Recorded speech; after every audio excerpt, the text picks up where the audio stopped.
Hey peeps, thanks for peeping. I thought I'd drop in here real fast while I got some spare time. And remember we talked about doing my first actual play would be Short Sword, which was that one-page game. It's created for the one-page Dungeon Jam, I believe, or Game Jam for this year. So I was going to start by making a character and creating a character. And first of all, we're just going to take a look right here. Oh, take note. We have a second camera. It was actually an anniversary gift. My wedding anniversary was Sunday, 23rd. Almost silver. Almost silver. But anyway, you can see, let's get a bad roll out of the way. Should always do a bad roll. Oh, look at there. Well, that don't count. Anyway, we're going to go ahead and start this character creation. You see on the screen, I got the character creation section brought up for it. First of all, they're wanting you to name the character. And I think I'm going to create Amber for this. She's a character I've been experimenting with in Legend in the Mist when I do my solo games of that. And she's basically an herbalist, a goblin herbalist who's been sort of run off from her people. And she's very un goblin like, I guess I would say. But anyway, we'll go ahead and name her. Get her down on there. Alright, and then if I'm not mistaken, the next thing she's it doesn't come up bright big enough. Let's make that a little bigger.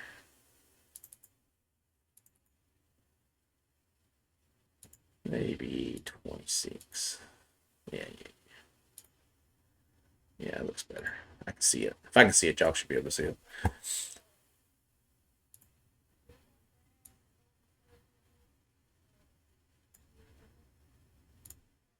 Anyway, so the next thing is when you do is roll for your hit points.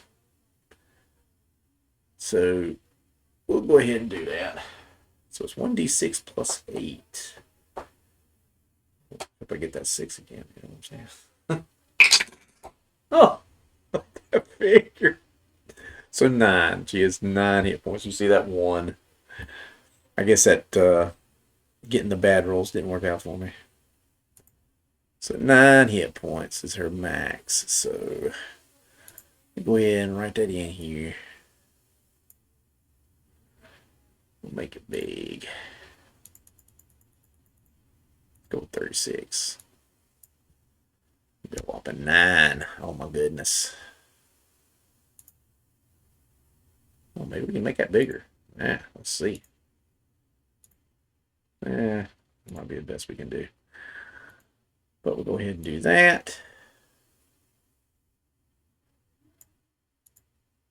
There you go. We'll go ahead and put it on the other side because I think the other side represents the current. Try. Ooh, that's a better deal there. There it is. Oh, I think I made the other one bold. Give me a second. But 9 is about the lowest she can get. I think it is the lowest she can get.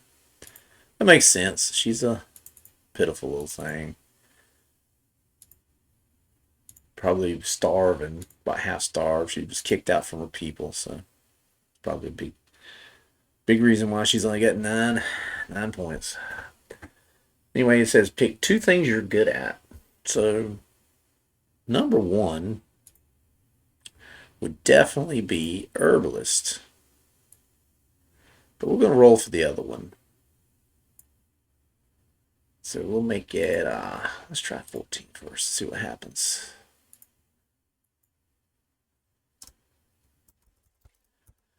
Herbalist. So basically, identifying. Oh no, I ain't got a spell check for me. Identify plants make potions.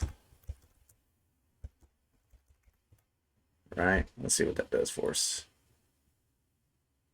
Oh, y'all see it before I do. Okay, so let's bring it back up.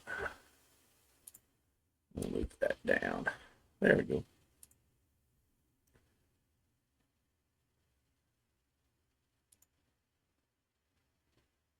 Y'all see that good?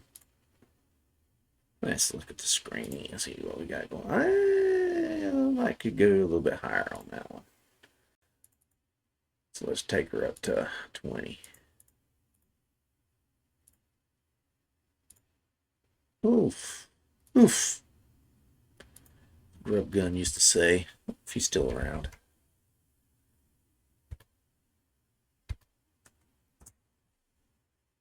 But anyway, she can make potions. She identifies plants to make potions and tinctures to heal and other different things. So that's one of her abilities. And I went ahead and made a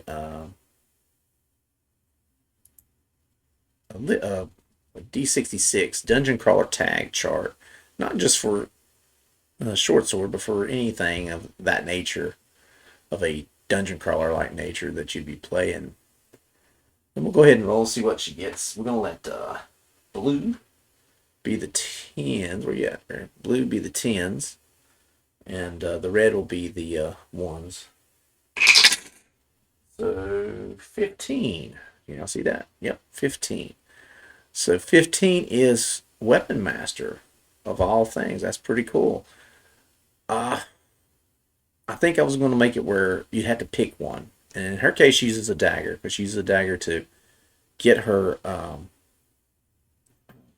stuff in order. So let's go on back there and put Weapon Master dagger.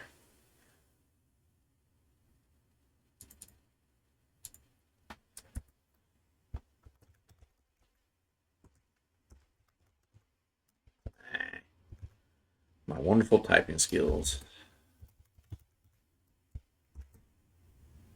So there you go. She's the Weapon Master of the daggers. Let me put period in.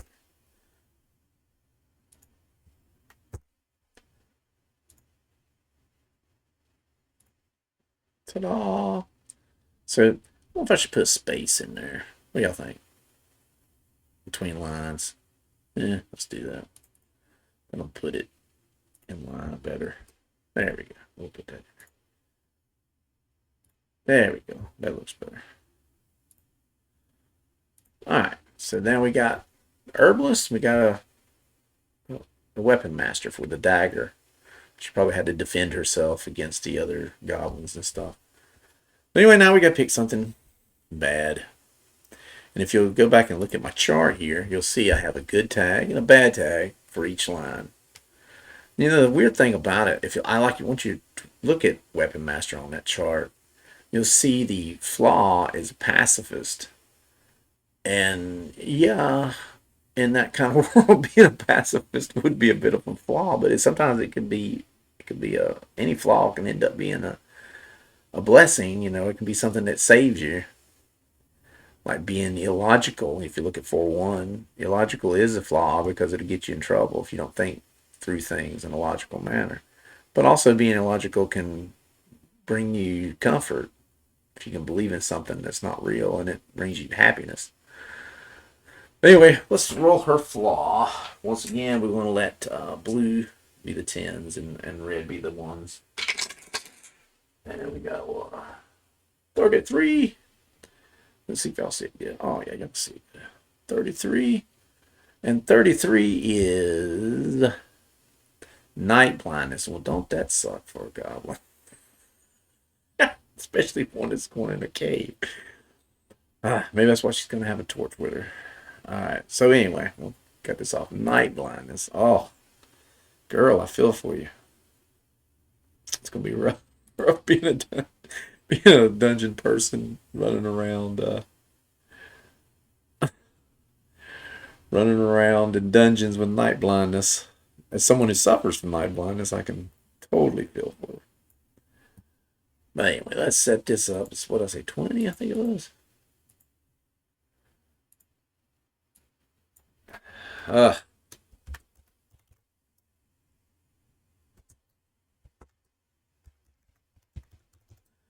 be hard for the old girl. Yep, there it is. Boy. So anyway, let's go back to our thing. So we've done two things that we're good at, which was herbalist and weapon master, and then we've done the one thing we're bad at. In our case, is going to be night blindness. So anytime we're out in the night, we're gonna have anytime we're trying to identify something in the dark or anything of that matter, we're gonna have to roll a disadvantage.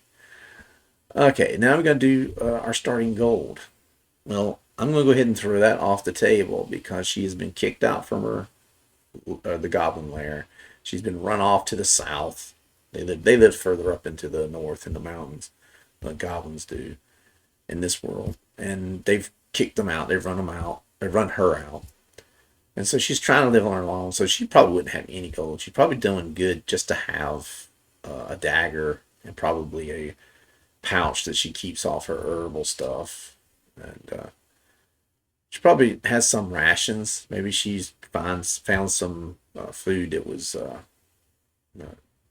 here and there that was edible. Using maybe her herbal skills, it can include foraging to an extent.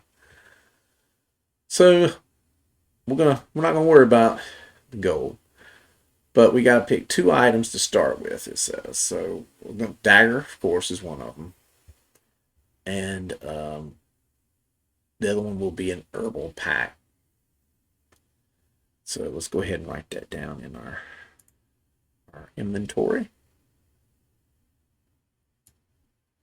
What did I do last time? 20.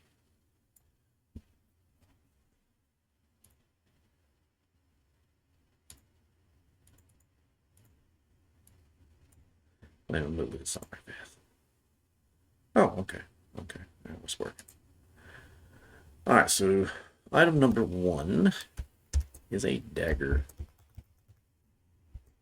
Item number 2 is a herbal pouch, like that she has on her side.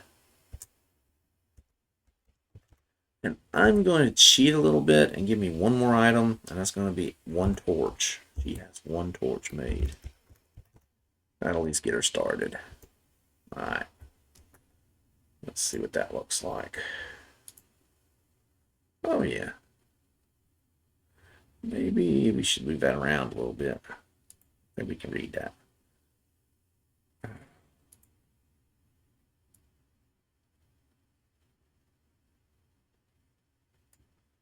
There we go. So she's got a dagger, she's got an herbal pouch, may or may not have some items in it, and she's got one torch, which will help us get into our first adventure. All right, and then we go back and we look. We got our 2 starting items. We cheat a little bit, we throw a torch in there, and the next thing is rations, which is 1d6. Well, hey, red or the blue? Oh, let's use this cool. Steve Jackson games. Where Possum Creek, some miracle, they got took up with Steve Jackson games, which blows my mind. And recently, I noticed that they have started reselling, reprinting Wonder Home, which I didn't have a physical copy of. And I'm trying to get away from buying any more physical products. So that's probably one of the last things I'll buy because I really don't have room. So like I said before, there's no room here for none of this.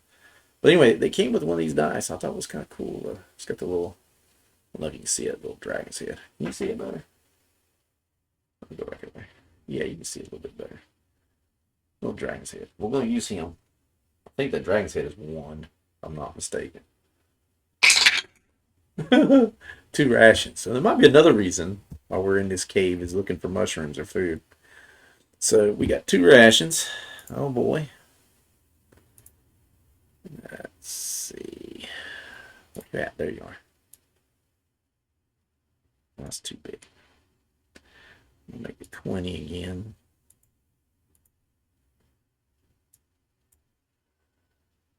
Did I say I had 2? Oh, 2 rations. There we go. It looks awful small. Why is this small? Yeah, 20. Ah, oh well. For whatever reason, it's made that one small. Okay.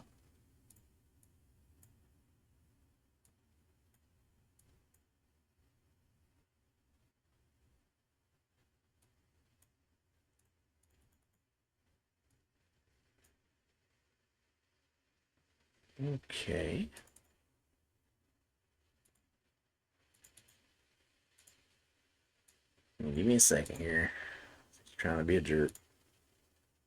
There we go. It's like it was having a delay there. That's weird. That's what you get for using free software. Yeah. Come on.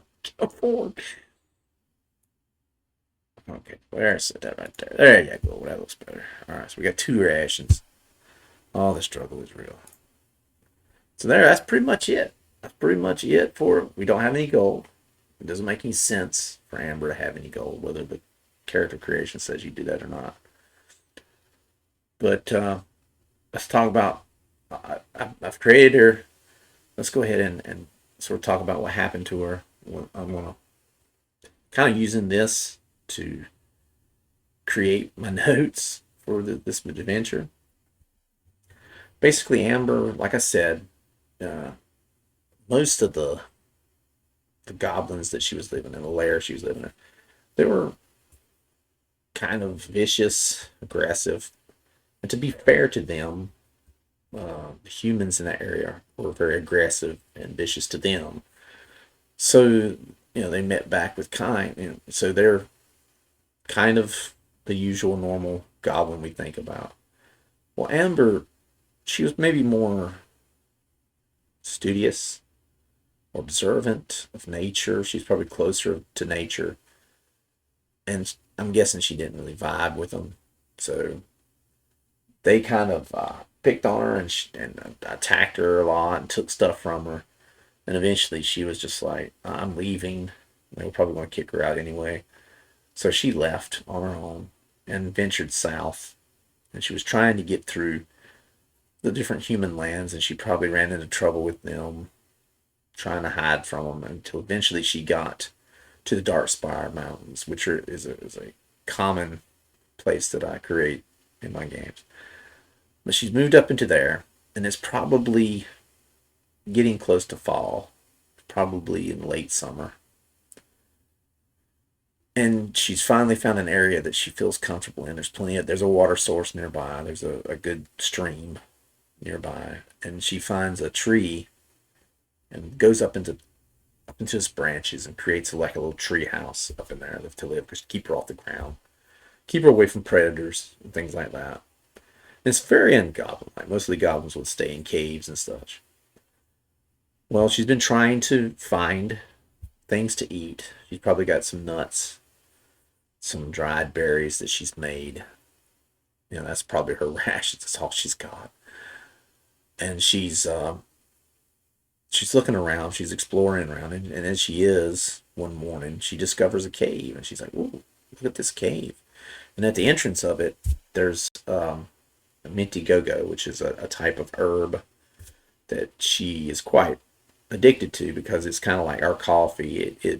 It makes a tea, and you drink that tea, and you get kind of woke up, and you get that energetic feeling that we get from coffee. Maybe a little bit stronger. It might be a little bit stronger than our coffee. But she's picking the minty go-go, and she's thinking in the past, whenever she's been near a cave that has that minty go-go growing around it, that there's usually the purple mushrooms. Purple mushrooms are mind expanding. They're a recreational uh, mushroom in this world. And mages and stuff, they're big on it because they think, oh, this stuff expands your power, it gives you, greater magic. And she hears them talking about it. She's never seen magic before or anything of that nature, but she's heard stories. She's never even seen a mage. But she knows that further to the south there's a village, and she knows she's going to need stuff to make it through the winter. So she's like, if I can go in that cave, find some of those purple mushrooms, and if I could dry them out and make that powder that they use, then I could take it to the village and sell it. And maybe the humans would give me some stuff that I might need through the winter, and I could come back here and live in my little tree house and be safe. through the winter. So that's how our adventure is going to start. She's getting that torch she's made. Maybe that's what happens. She's only got one torch because she's made this hasty torch, and she's going to try to go into this cave and find these mushrooms and anything else she can find to take back to that village. But she's seen it from the top of the tree. She can see it in the distance. She don't know what kind of village it is. She don't know who all's there. Well, maybe it's a small town. It might even be a small town. But she knows there's a human settlement not too far off. So she's decided, yeah, I'm going to go down there. And I'm going to, after I get these mushrooms. She's pretty sure. She's almost 100% sure there's mushrooms in here. And I'm going to sell them. And that's going to help me make it through the winter. And I think that's how we'll stop here with this character creation and give me a chance to finalize some things. And I'm going to redo my cave generating tokens. And then we'll see what we can get into. But thanks for watching, and I appreciate you.